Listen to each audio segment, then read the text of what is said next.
Kaixo, Ane Artaraz naiz, Eguzkibegi ikastolako DBH bigarren mailako ikaslea. Irakurri dudan liburua Dumitru da, aurreko urtean idatzi zuen Koldo Izagirrek eta Erein argitaletxea. Dumitru errumaniarra da jaiotzez, baina orain euskalduna ere bada. Bere zoritxarrerako euskaldunek lapurtzat daukate eta ondorioz arazo askotan sartuko da. Liburu honen gai nagusia oso errealista iruditu zitzaidan hasiera-hasieran, baina irakurtzerakoan oso korapilatsua eta ulertezina dela konturatzen zen. Gainera, Dumitru pertsonaia laua da, eta horrek ez dio inolako emoziorik eragin.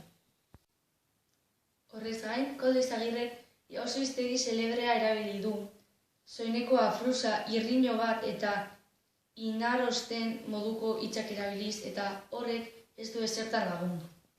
Azkenik, esan beharra dago, gauza guztiek dutela alde ona eta alde txarra. Eta liburu honen alde ona edo, kapitulo bakoitzaren hasieran zegoen testu metaforikoa izan da, kapitulo horretan Dumitru arrain bat izango balitz bezala zer gertatuko den kontatzen duelako.